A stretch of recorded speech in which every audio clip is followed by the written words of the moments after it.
Welcome back, Pokemon fans. It is time for some more TFG action. We're going to be taking a look at some more Pokemon TFG figures.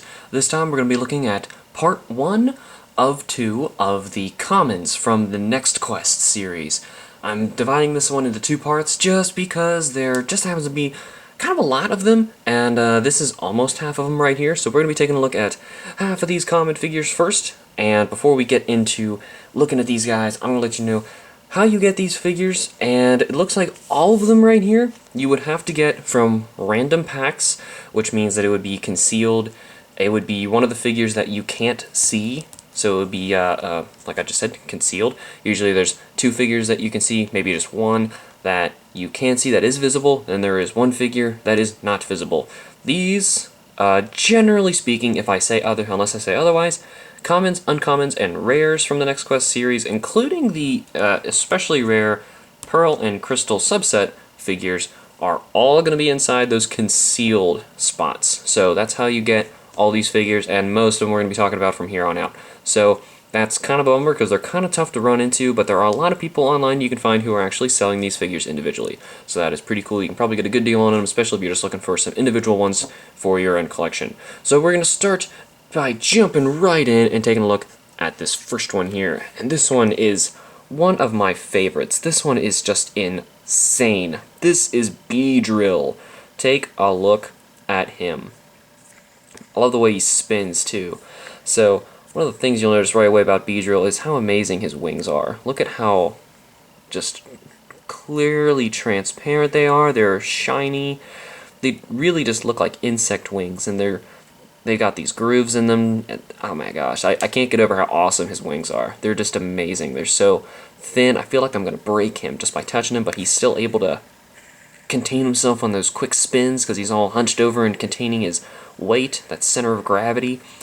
Perfect. Amazing sculpt, making a Beedrill look really awesome, especially for a common. Really crazy.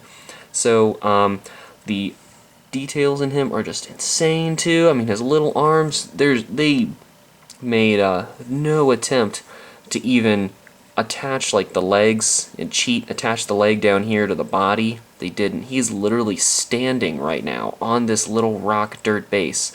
They didn't stick the spinner to the ground at all. It's just amazing. It is literally one of the most amazing figures of the Next Quest series. It is one of my favorite. Really love the Beedrill. Kind of amazed that he's actually a common too, because in the card game, Beedrill is usually a rare. It's kind of weird. So anyway, tactic-wise, Beedrill is really interesting because he's also one of the very few Pokemon that people have actually talked about when they go to actually review how the game works. So that's pretty interesting. The thing is about Beedrill, he has a 50% miss rate. That is horrible. But to make up for it, he has 3 movement points. So he's really quick, and he has this amazing ability called Twine Needle, which is basically Charizard's Fire Spin. You can continuously spin. Actually, not quite. It says if you spin a second time, if you get Twine Needle, its attack does 80. If not, do 40. If Beedrill is knocked out by damage, the defending Pokemon is poisoned. So that is devastating. I'm sorry, that was not at all like Fire Spin from Charizard, so I was completely getting it mixed up with another times attack. So that is really powerful if you can land on that, especially hit it twice. So the tactic to use for Beedrill is use one of the trading cards from the game, which I think it's X Accuracy, basically, so that when you get into a battle, you're miss. If you land on miss, you spin again until you don't get miss. So basically, you're guaranteed to hit Beedrill's Twine Needle, and then it's a chance of hitting it again. So that is insane. Beedrill basically gets 1 free pass of destroying somebody and just rushes for the goal. An amazing figure in terms of being sculpted and crafted amazingly. I really love this one. Plus, he's got an awesome tactic in the game. Only a common, too. Even though, in terms of rarity, I don't know how much like commons showed up versus uncommons and rares. I really don't know. It's kind of hard to say, because you opened so few of the actual packs when it came time to getting these figures, so I don't really understand. Maybe it was all just an equal chance. But anyway, jumping on to the next one here, we're going to take a look at Dodo. This one I actually did get in a random pack. Beedrill I had to get in a lot online. Glad I got him though, but Dodo I found in a random pack was really exciting because I didn't have this one. This is the only Dodo I have. You see he's very, very tall as compared to some of the other figures. This is my hand right here, just to show you like a bit of a size comparison because he's quite tall. Not quite as tall as the Lugia figure though.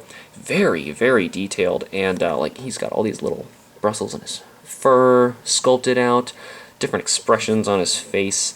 His once again, like the leg is not actually attached to the neck there, so they weren't like cheating, trying to make the figure a little bit more stable. The only little cheat they did was add this little bit of plastic, which I do appreciate because I don't want that leg busting off. So that is very nice to have. That Dodo is able to stand very, very sturdy. So really cool sculpt. I actually really like this one. I'm surprised how big it is. So aside from all that stuff, the actual attacks, I'm going to start down here because I see some blue. He's got a little bit of dodge down here next to two different pecs. One does 10, one does 20. So if you add all that up, that is half of his moves. Peck 10, basically, you're kind of dead. Peck 20, you're probably dead. And his other attack over here is Fury Attack 20 times. Spin until you get a result other than Fury Attack. This attack does 20 damage for each Fury Attack. Now that is more like Charizard's Fire Spin. That's what I was trying to talk about earlier. So 20 times, that is pretty good, especially for a, check this out, a 3 movement pointer. So the only downside of Dodo is basically landing on one of his pecs. If you land on a peck, you're probably dead. Aside from that, he's really good. So that's a pretty cool figure, especially for playing the actual game, or if you're just trying to collect these figures. I'm basically trying to talk about both, so that, hey, if you're interested in either, you can do either. Which brings us to our next one here. I love, love, love, love, love, love, love this one. This one is amazing. This is Ekans, another common, obviously. This one's sculpt is just gorgeous. I feel like I want to get closer, even though I know I have to fight the focus to do it. So, look at how detailed this tree is. They've even painted different colors inside of the bark in different spots. It's unbelievable how much detail they put into these figures for Next Quest. It's just insane. Absolutely insane. I did say just Next Quest, but I meant TFG in general, because they're all great.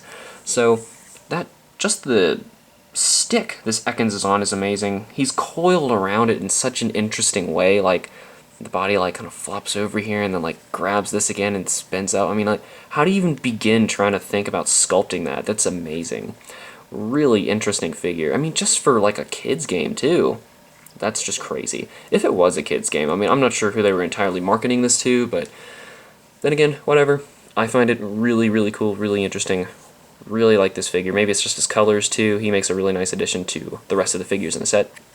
So, looking at Ekans' abilities down here, he is a 3 movement pointer, so a really fast one as well. Most of the commons tend to be very quick.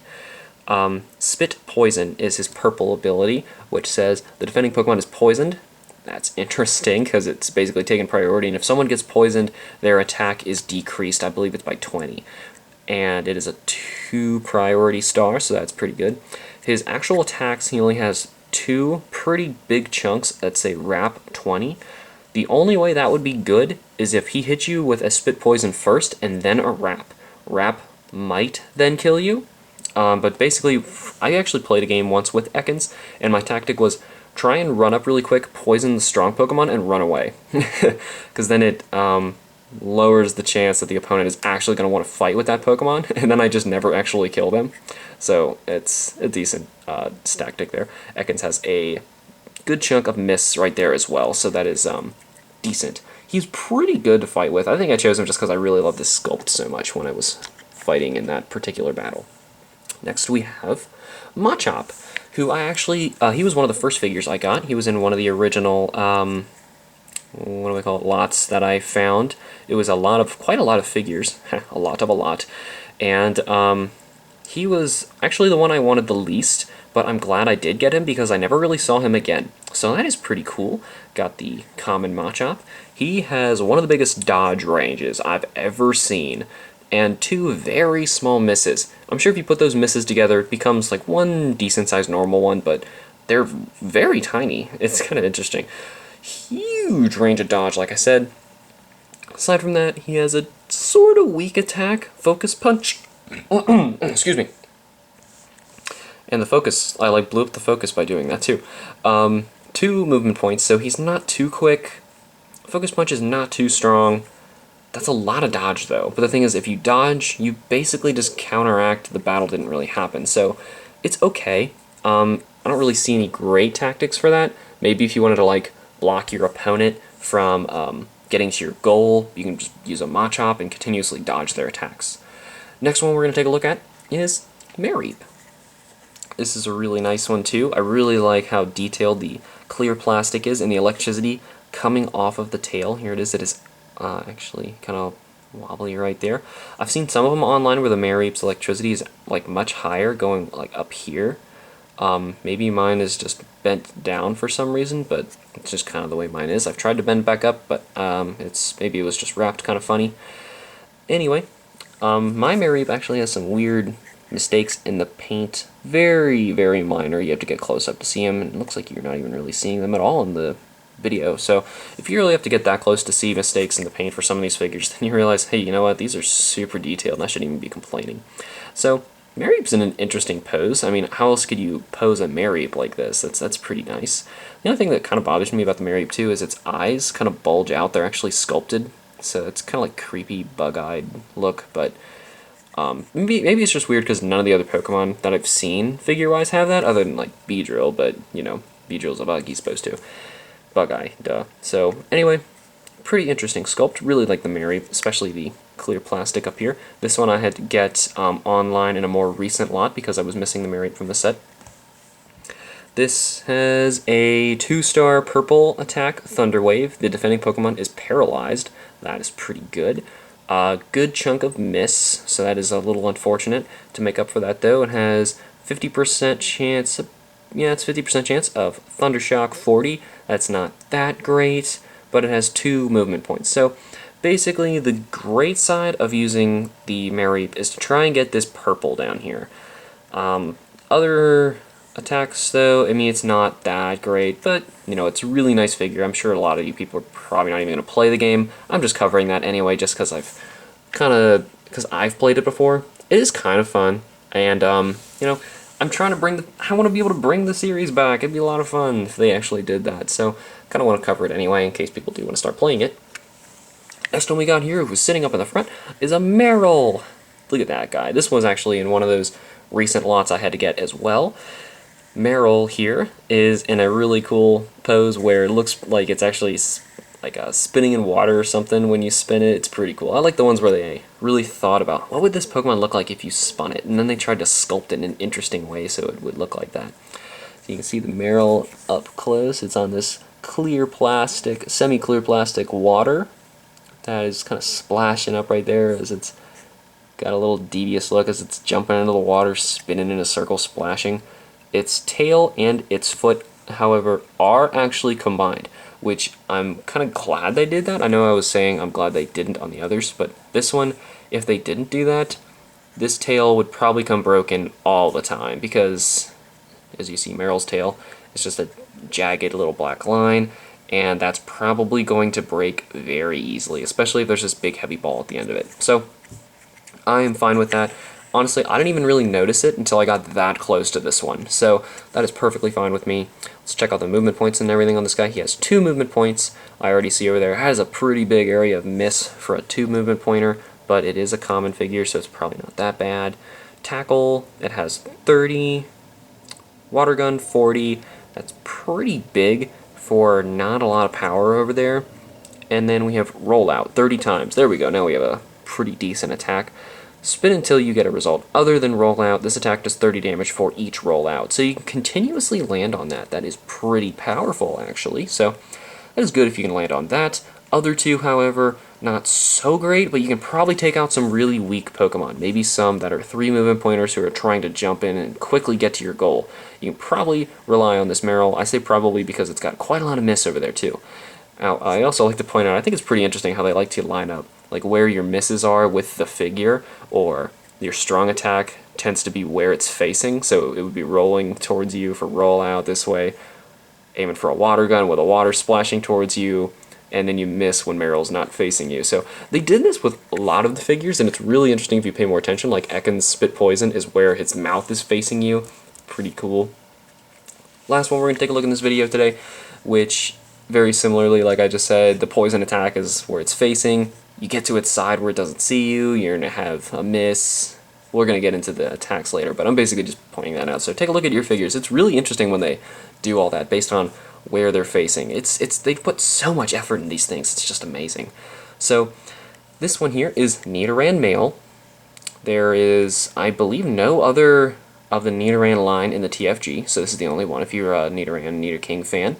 Really like how detailed this one is. This one I actually got from a friend. I traded him an extra, what was it, Torchic of mine. He found this in a random booster pack. Actually, we filmed those openings of those booster packs. If we've got those videos still, we'll see if we can put them up online. That'd be pretty interesting. They were pretty exciting. So, the Nidoran here. Not too super exciting. I mean, he's just kind of sitting there. I say that just because Kyoto, as you can see from the other figures and the other videos, they spend a lot of time making these things just look gorgeous with different poses they can come up with and some really nice looking stuff. So Nidoran is kind of a bummer that he's just kind of sitting there, but hey, you know what? This thing is probably not going to break when you got it in a figure set, and it is really one of the shortest figures too. So, like I was complaining in some of the other videos, it's kind of weird when you want to store these things in something where you have shelves, because the Dodo and the Lugia and stuff like that are going to be very, very tall and demanding for space, and then you got little guys like Nidoran who really don't need much space at all. So it might look a little weird. I'm still trying to figure out exactly what I'm going to do to display them together. As you've seen in my opening video, I have my Next Quest figures on one shelf. So that's basically how I solved that problem for Next Quest, but maybe I'm going to have some sort of display system later. That's what I'm hoping to do. Attack-wise, as we already kind of jumped into it, he has that very large chunk of mist that we looked at on the side of him. Towards the front, he has Poison Sting. The defending Pokemon is poisoned. Downside to that, though, it is only one priority star, so if any other purple attack with any other higher priority is probably going to take advantage of poor little Nidoran's 1-star priority there. 2 movement points, so it's okay, but purple's quite large, so it's okay. Horn attack, 70, pretty amazing. And Poison Kick, that's a new move. If Nidoran male is knocked out by damage, the defending Pokemon is poisoned. That is also very good. So Nidoran is actually a really good fighter for this game, were it not for this very large area of mist. That's basically the only bad thing that can happen. Nidoran is really good. I'm actually kind of surprised. The only downside, like I said, is that mist, and the 2 movement point could possibly be a 3, but the thing is he's a really good fighter, surprisingly, so pretty nice regardless. So that, I'm going to wrap up really quick, is part 1 of 2 of the commons of the Next Quest set, and I'm going to make a playlist for these videos. If you guys are trying to hunt around, look for the other parts, go to my channel. I'm going to have a playlist of all the TFG videos that I'm making together, so that way you can easily find the rest of them. So I'm going to jump now to the next part, part 2 of the commons of Next Quest TFG. See you guys later.